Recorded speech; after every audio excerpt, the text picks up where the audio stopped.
Hello everyone, कैसे हैं आप सभी लोग। I hope you all are doing great. मैं अंकिता, आपकी English educator, and welcome to my channel. और आज हम आ गए हैं हमारे how to write answers in CBSE board examination इस सीरीज के आखिरी वीडियो की तरफ, जो कि होने वाला है हाउ टू मैनेज टाइम। अपने बोर्ड एग्जामिनेशन के दौरान आपको अपना टाइम किस तरीके से मैनेज करना है, कहाँ कहाँ टाइम इन्वेस्ट करना है, ताकि आप टाइम को वेस्ट करने से बचा सकें, वही आज हम इस वीडियो के अंदर सीखने वाले हैं।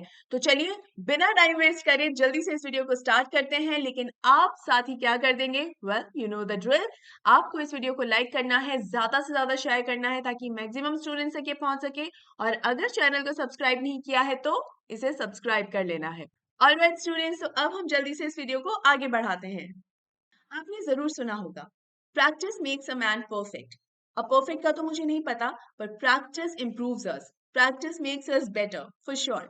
किसी भी प्रोफेशन का नाम ले लो, academician, sports person, actors, singers, किसी भी प्रोफेशन की बात कर लो। हर इंसान को अपनी फील्ड में आगे बढ़ने के लिए जरूरत है कि वो अपनी स्किल्स को इम्प्रूव करे। और ये स्किल्स इम्प्रूव होती है रिहर्सल्स या रियाज करने से, या फिर हमारी प्रैक्टिस प्रैक्टिस करने से। आप एक स्टूडेंट हो और आपका काम इस वक्त है पढ़ाई करना, तो आपको किस चीज की प्रैक्टिस करने की जरूरत है? Previous year question papers, sample papers. Yes, इन दोनों की प्रैक्टिस कर कर आप अपने आप को बहुत इंप्रूव कर सकते हैं।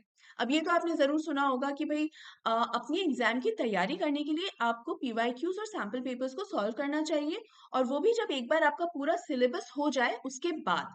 लेकिन ये टाइम मैनेजमेंट में अपने समय को बचाने में किस तरीके से हेल्पफुल है? अब सबसे पहला तो ये कि ये तैयारी है एग्जाम में उतरने से पहले की तैयारी, कि आप सीख जाएं कि पीवाईक्यूज या सैम्पल पेपर्स से किस तरह से टाइम भी मैनेज किया जा सकता है। एक तो ये कि आप जितनी भी सैम्पल पेपर सॉल्व करेंगे ना, वो आपको हेल्प करेगा अपने क्वेश्चन पेपर से फेमिलियर होने में। अब ये क्वेश्चन पेपर से फेमिलियर होना क्या है? जिस भी सब्जेक्ट का सैम्पल पेपर आप सॉल्व कर रहे होते हैं, आपको अच्छे से ये क्लियर हो जाएगा कि उस सब्जेक्ट के क्वेश्चन पेपर में कितने टाइप्स ऑफ क्वेश्चंस आते हैं, किस पैटर्न में वो पेपर आता है, या मार्किंग स्कीम क्या है।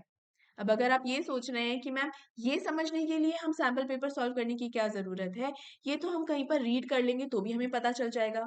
बिल्कुल सही, आपको पता चल जाएगा, लेकिन उस हिसाब से आपको अपना टाइम सेव करना नहीं आएगा। इसका मतलब ये है कि जैसे ड्राइविंग होती है ना, तो ड्राइविंग किस तरह से की जाती है, ये सिर्फ सुन सुनकर या कहीं लिखा हुआ पढ़कर आप नहीं सीख सकते। सही ड्राइविंग अगर आपको करनी है तो आपको ड्राइविंग कर करके ही उसकी प्रैक्टिस करनी पड़ेगी, ताकि आपको अच्छे से ड्राइविंग करना आ जाए। ये सिर्फ सुनकर समझने वाली बात नहीं है।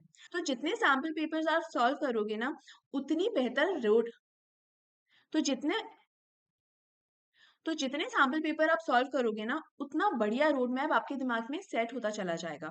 अब ये रोड मैप क्या मदद करेगा, देखो, कुछ स्टूडेंट्स की, देखो, वीकनेस क्या है, स्ट्रेंथ्स क्या है, एक तो वो समझ में आपको आ जाए। अब जितने सैम्पल पेपर्स आप सॉल्व करोगे ना, उतना बढ़िया रोड मैप आपके दिमाग में सेट होता चला जाएगा। अब ये रोड मैप कैसे हेल्प करेगा? आपको ये पता चलेगा कि आपकी वीकनेसेस क्या हैं और स्ट्रेंथ्स क्या हैं। अब वीकनेस का पता चल जाएगा तो आप उस पे काम कर सकते हो, उन्हें और इम्प्रूव कर सकते हो। तो वो तो एग्जाम की तैयारी से रिलेटेड पॉइंट हो गया, और वो सही भी है। टाइम कैसे बचेगा उससे? टाइम ऐसे बचेगा कि अगर मैं इंग्लिश सब्जेक्ट का आपको एग्जाम्पल दूं, तो रीडिंग कॉम्प्रिहेंशन एक ऐसा सेक्शन है जिससे बहुत सारे स्टूडेंट्स परेशान होते हैं। कई स्टूडेंट्स के लिए वो बहुत डिफिकल्ट होता है। कई स्टूडेंट्स कहते हैं कि मैम हम उसे सॉल्व तो कर लेते हैं, लेकिन इतना टाइम कंज्यूमिंग होता है कि उसके चक्कर में बाकी का पेपर जो है वो छूट जाता है। तो इसलिए उनके लिए वो वीकनेस हो गई। तो ऐसे में आप उस सेक्शन को एकदम लास्ट के लिए छोड़ सकते हैं। तो इस तरीके की जो प्लानिंग और प्लॉटिंग होती है ना, कि हमें कौन सा सेक्शन पहले अटेम्प्ट करना है कि ये मेरी स्ट्रेंथ है, कौन सा सेक्शन हमें लास्ट में अटेम्प्ट करना है कि भाई ये मेरी बहुत बड़ी वीकनेस है, उसके चक्कर में बाकी का पेपर भी जो है उस पर एक नुकसान ही होता है कहीं ना कहीं, राइट? तो वो मुझे लास्ट के लिए छोड़ना है। ये वाली जो प्लानिंग होती है ना, ये एग्जाम हॉल में एंटर करने के बाद की नहीं, पहले की होती है, राइट? इसके अलावा जब आप इतने सैम्पल पेपर सॉल्व कर चुके होते हो ना, तो आपका दिमाग और आपकी कलम सिंक में काम करना शुरू करते हैं, क्योंकि अब आप उस पेपर से फेमिलियर हो, आपको मालूम है किस तरीके के क्वेश्चंस हैं। कि लेट्स से अगर लॉन्ग आंसर टाइप क्वेश्चन है, तो आपके दिमाग को कहीं ना कहीं पता है कि आपको कितना लेंदी आंसर फ्रेम करना है, ठीक है? और जितना भी लेंदी आंसर आपको फ्रेम करना है, मान लो 10-12 लाइन का आंसर फ्रेम करना है, तो उसमें कंप्लीट इन्फॉर्मेशन भी आपको डालनी है भाई। ऐसा तो नहीं होता ना कि वर्ड काउंट इतना है या नंबर ऑफ लाइंस इतनी है तो आप इनकम्प्लीट आंसर लिख दो, नहीं ना। तो आपकी जो सोचने का जो हैबिट है ना वो भी इसी तरीके से हो जाता है कि आप अपने आंसर को उस वर्ड काउंट या नंबर ऑफ लाइंस के अकॉर्डिंग फ्रेम कर लेते हो, और वो भी बहुत जल्दी, और वो भी कंप्लीट इन्फॉर्मेशन के साथ। आपको अपने ही आंसर में ये देखने को मिलेगा कि ऐसी कोई भी इन्फॉर्मेशन या ऐसा कोई पॉइंट नहीं है जो मुझसे रह गया हो या ऐड कर देना चाहिए था, क्योंकि इन क्वेश्चंस को, चाहे सैम्पल पेपर हो, पीवाईक्यूज हो, इन्हें सॉल्व करते दौरान आपकी सोचने की भी तो हैबिट हुई है कि भाई हमने यही सीखा था कि आंसर को शीट पर लाने से पहले उसे दिमाग में फ्रेम करना चाहिए। तो इस चीज की भी तो हमारी प्रैक्टिस हुई है, और वो प्रैक्टिस होते होते हम इतना ज्यादा इम्प्रूव हो चुके हैं कि जिस दिन एग्जाम है उस दिन हमें अपना आंसर दिमाग में फ्रेम करने में बिल्कुल भी टाइम नहीं लग रहा है, और सारे पॉइंट्स जो दिमाग में आ रहे हैं वो रेलेवेंट भी हैं। और उन सारे रेलेवेंट पॉइंट्स में से हमें ये डिसाइड करना और भी ज़्यादा आसान हो रहा है कि अच्छा इनमें से कौन-कौन सी इन्फॉर्मेशन रखी जा सकती है और किस-किस को अपन हटा भी सकते हैं। तो ये जो सारी प्रोसेस है ना वो बहुत ही क्विकली होती है। आपको रियलाइज़ भी नहीं होता, और आपका बहुत टाइम सेव होता है इसमें, without compromising the writing speed. Yes, ये भी तो बहुत ज़रूरी है कि भई आपकी राइटिंग स्पीड ही अगर अच्छी नहीं होगी, अगेन आपसे पेपर छूट सकता है। ये भी तो आपको टाइम बचाना है। जैसा कि मैंने थोड़ी देर पहले कहा था कि आपका दिमाग और कलम सिंक में काम करना शुरू कर देते हैं, तो इस प्रैक्टिस से आपकी यही हैबिट बहुत इंप्रूव होती है, यही स्किल सबसे ज़्यादा इंप्रूव होती है कि आप बिल्कुल रेलेवेंट रेलेवेंट सोचते चले जाते हैं और साथ ही उसे लिखते चले जाते हैं, और गलतियों के चांसेस भी बहुत कम हो जाते हैं, राइट। नेक्स्ट पॉइंट पर आते हैं जो कि है read the complete question paper. जैसे ही आप रीड द कंप्लीट पेपर, ये मैंने आपको पहले भी बताया है कि जैसे ही आपको क्वेश्चन पेपर मिले आपको उसको जल्दी से एक बार नज़र से निकाल लेना है। कई स्टूडेंट्स को ये लगता है कि it is such a waste of time, एकदम समय की बर्बादी है कि आप पूरा पेपर पढ़ रहे हो, इससे अच्छा तो जैसे ही आप क्वेश्चन अटेम्प्ट करने लगोगे तब आप पढ़ ही लोगे, तो पहले क्यों पढ़ना है। पहले इसलिए पढ़ना होता है कि आपको ये पता चल जाए कि कौन से चैप्टर से किन टॉपिक्स पे क्वेश्चंस आए हैं। बस इतना ही पढ़ना होता है, एक नज़र से निकालना होता है। उसको नॉवल की तरह एन्जॉय करके नहीं पढ़ना है। अगर ऐसा करोगे तब ज़रूर टाइम आपका वेस्ट होगा। लेकिन सिर्फ़ इतना कि भई अच्छा कौन-कौन से चैप्टर से किन-किन टॉपिक्स पे क्वेश्चन आया है, तो वो आपका टाइम वेस्ट नहीं, टाइम इन्वेस्ट करना होगा। इससे आपको पता चल जाएगा कि आपको कौन से क्वेश्चंस को पहले अटेम्प्ट करना है, और आप उन्हें प्रायोरिटी दे सकते हो कि अच्छा मुझे ये क्वेश्चन पहले अटेम्प्ट करना है, इसे बाद में अटेम्प्ट करना है। तो इससे आपके लिए आसानी होगी ईज़ी क्वेश्चंस को पहले अटेम्प्ट करने में, और जो मुश्किल क्वेश्चंस हैं उन्हें बाद में अटेम्प्ट करने में। जैसे थोड़ी देर पहले मैंने बताया रीडिंग कॉम्प्रिहेंशन से रिलेटेड कि भई अगर आपके लिए प्रॉब्लम क्रिएट कर रहा है तो आप उसे बाद के लिए छोड़ सकते हो। तो always start with the questions that are easier for you, और वो आपको सिर्फ तभी पता चल सकता है जब आपने पेपर एक बार देख लिया हो कि अच्छा ये क्वेश्चंस आए हुए हैं, और वो क्वेश्चंस में, उन ईज़ी क्वेश्चंस में भी आप वेटेज के अकॉर्डिंग प्रायोरिटाइज कर सकते हो कि अच्छा ये 5 क्वेश्चंस हैं, ये मेरे लिए ईज़ी हैं, लेकिन ये सबसे हेवी वेटेज वाला क्वेश्चन है तो मैं इसको पहले अटेम्प्ट करूँ, right? Next is choose the options wisely.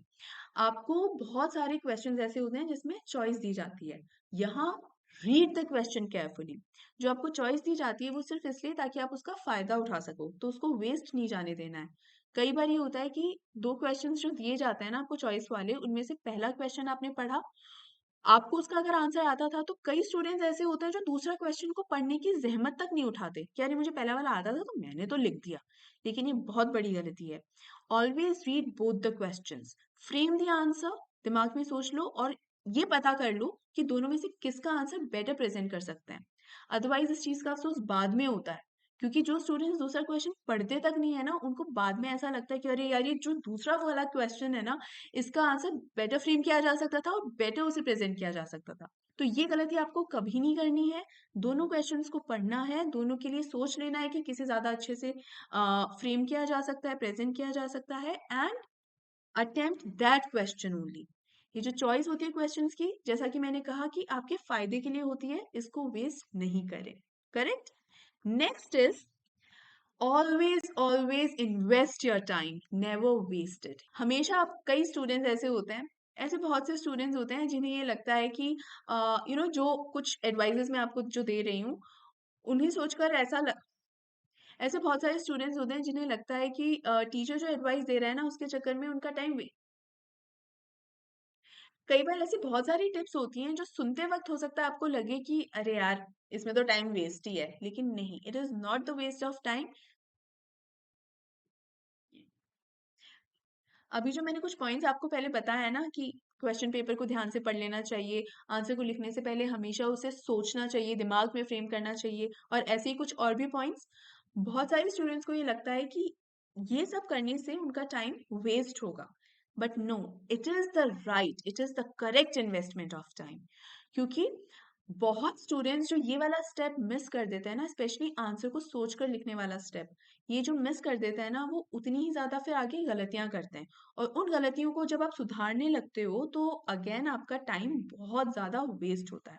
तो कभी भी टाइम वेस्ट ना होने दें, क्योंकि टाइम एकमात्र ऐसी चीज है जो एक बार चली जाती है, वो लौट कर नहीं आती, किसी भी कीमत पर नहीं आती। तो always always always invest it, never waste it, right.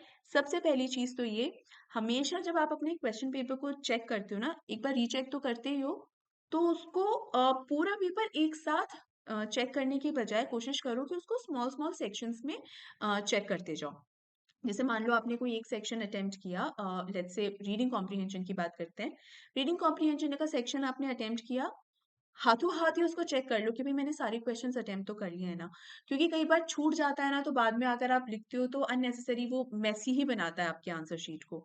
तो उसी वक्त आपने जब चेक कर लिया कोई गलती है, आप आपने करेक्ट भी कर ली, और अगर कोई क्वेश्चन छूट गया है अटेम्प्ट होने से, तो वो भी आपने उसी वक्त अटेम्प्ट कर लिया है। ठीक है, तो ऐसे स्मॉल सेक्शंस के अंदर जब आप रीचेक करते हो अपने पेपर को, तो वो बहुत जल्दी चेकिंग होती है आपकी। ठीक है, उसके बाद डू नॉट डेकोरेट। बहुत सारे स्टूडेंट्स ना बहुत तरीके के डेकोरेशंस करते हैं अपने पेपर में। जैसे कई बार फूल पत्ती बनाए आएंगे, कई बार बहुत सुंदर सुंदर मार्जिन्स बनाते हैं। तो हाँ, इससे वो डेकोरेटेड होती है तो वो सुंदर तो बहुत लगती है, लेकिन वहां आप अपनी क्रिएटिविटी को अपने आंसर्स में ही दिखाओ। जैसे आप अगर, जैसे साइंस है, अगर आप उसके अंदर कोई डायग्राम बना रहे हो, तो ऑफ कोर्स उस डायग्राम को बनाने में आपको टाइम अपना इन्वेस्ट करना चाहिए, क्योंकि उसके मार्क्स होते हैं। बहुत सारे स्टूडेंट्स ऐसे होते हैं, जैसे अगर मार्जिन बनाना है तो उस मार्जिन पर लाइन नहीं खींचेंगे, उसके लिए उस ऐसे फूल पत्ती की बेल बना देते हैं।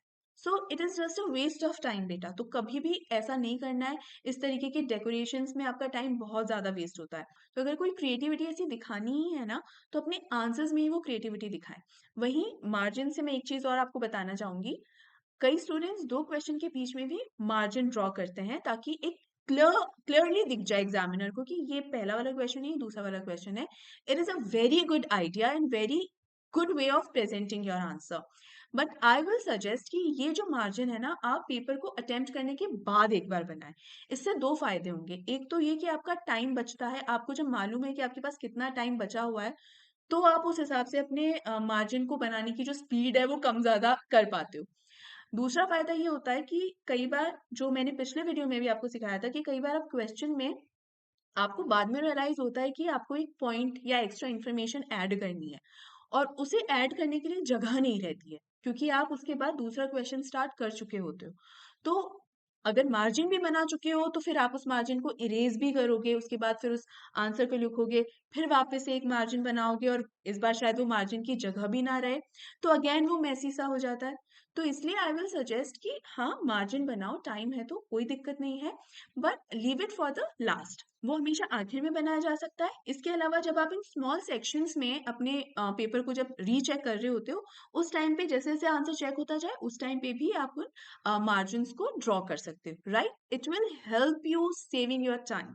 ठीक है, देन नो काटा पीटी। इस पॉइंट को मैंने आपको how to present an answer में भी बताया था कि ज्यादा कट कर देते हैं ना, तो आंसर बहुत ही मेसी सा हो जाता है। लेकिन उसकी वजह से आपका ना टाइम भी बहुत वेस्ट करता है, कि आप आंसर को काट रहे हो, फिर लिख रहे हो, then again you are crossing the answer, और फिर वापस लिख रहे हो, तो again it is a wastage of time. तो यहाँ पर भी जितना बच सको टाइम वेस्ट करने से, उतना बचो। इसके अलावा अगर आंसर को कट करने की नौबत है कि भाई गलत लिख दिया, तब तो कट करेंगे ही ना, बस ध्यान से लिखना है कि भाई गलत ना ही लिखो, ठीक है। लेकिन मान लो कट करने की नौबत अगर आई जाती है ना, तो उसको सलीके से आंसर को कट कर देना चाहिए, कि एक सिंपल सा क्रॉस लगा दिया और हो गया। कई स्टूडेंट्स इतने खूंखार तरीके से उस आंसर को कट करते हैं ना, बिल्कुल ऐसा लगता है कि वर्ड्स का मर्डर ही कर दिया। तो वो मत करना बाबा, ऐसे सिंपली सा एक क्रॉस लगा दो, तो वो भी चलता है, आ जाता है एग्जामिनर को इतने में समझ में कि अच्छा स्टूडेंट ने ये कट किया है, ठीक है। इसके अलावा एक हैंडराइटिंग का पॉइंट बहुत इंपॉर्टेंट है। ये वैसे मैंने how to present an answer में भी आपको समझाया था कि इस तरीके की हैंडराइटिंग होनी चाहिए कि एग्जामिनर को पढ़ते ही समझ में आ जाए कि आपने क्या लिखा है, राइट।